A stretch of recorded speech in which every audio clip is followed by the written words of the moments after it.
The first atomic bomb was dropped on Hiroshima. Over humanity! The fires of frustration and discord are burning in every Let us city. not forget for a moment the toils and efforts that lie ahead. They say that those who forget their history are condemned to repeat it.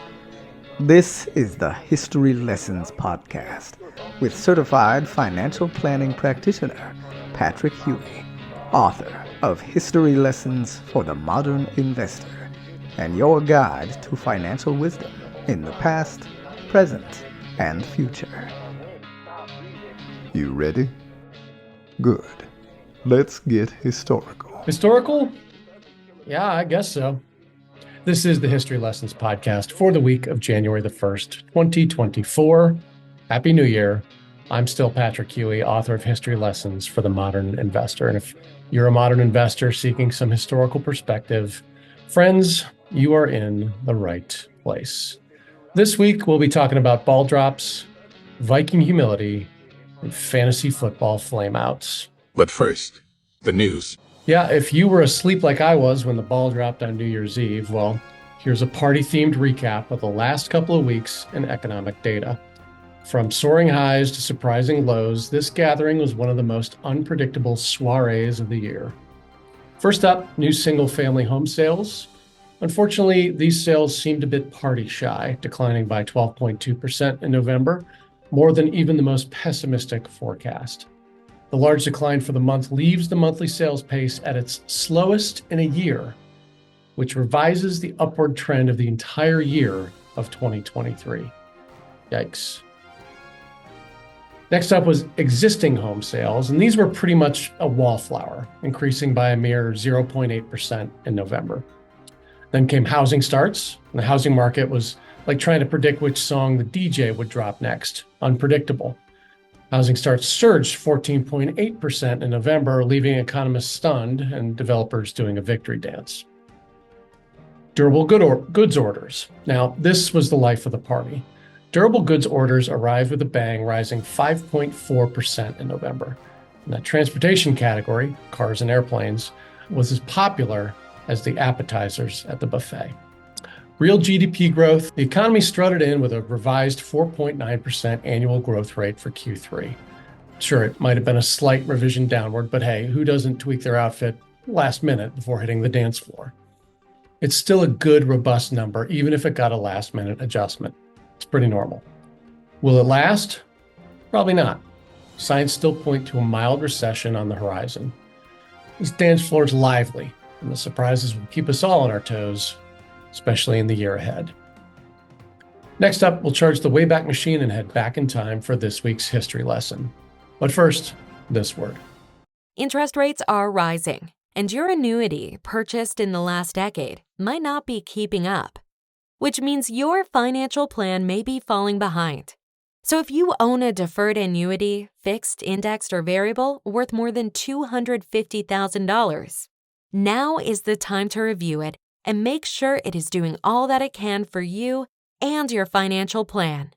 Let us help you keep your retirement on track. Introducing Victory Independent Planning.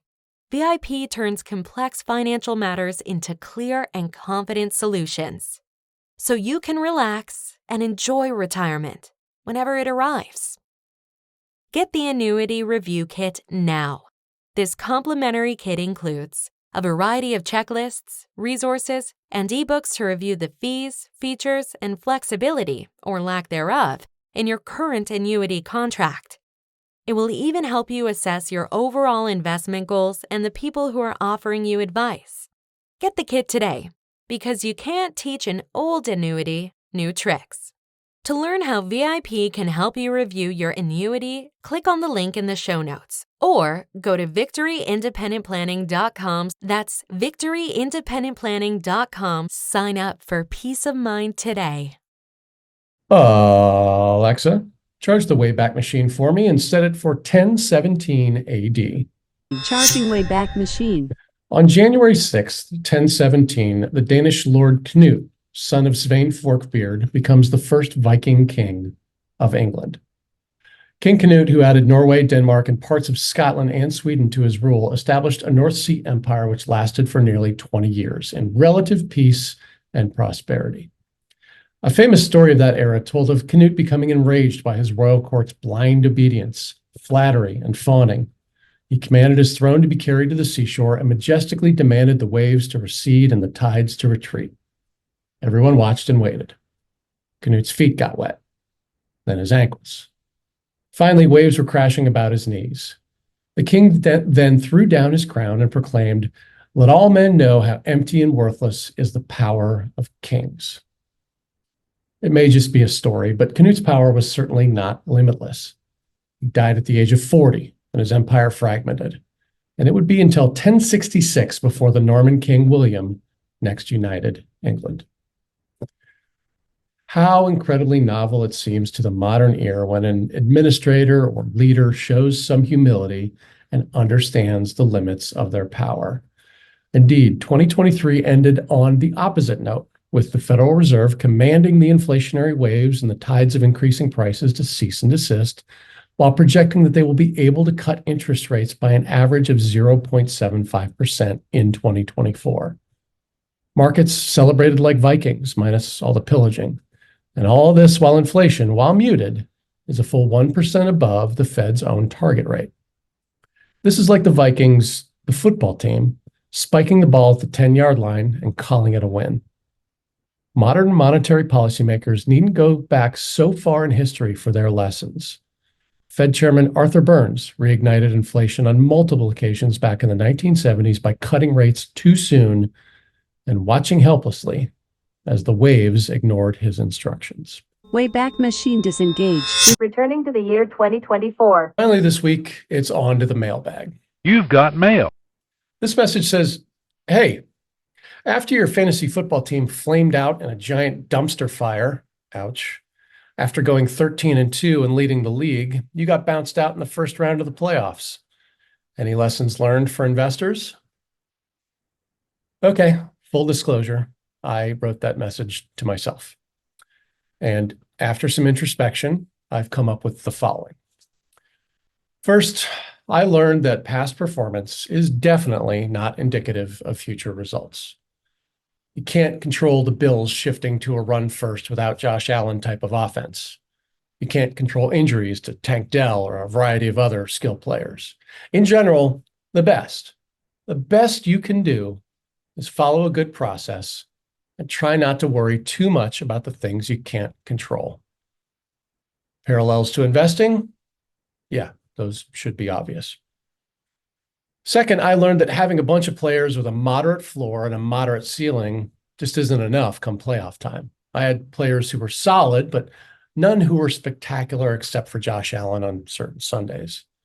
But I didn't have anyone with a high ceiling who could really make a difference on my team and put up the kind of scoring I needed. And yeah, portfolios are like that. You need a little risk component to take you to a higher level, give you a higher ceiling. Yeah, manage your risk. Certainly, defense wins championships. But along the way, you got to score some points too.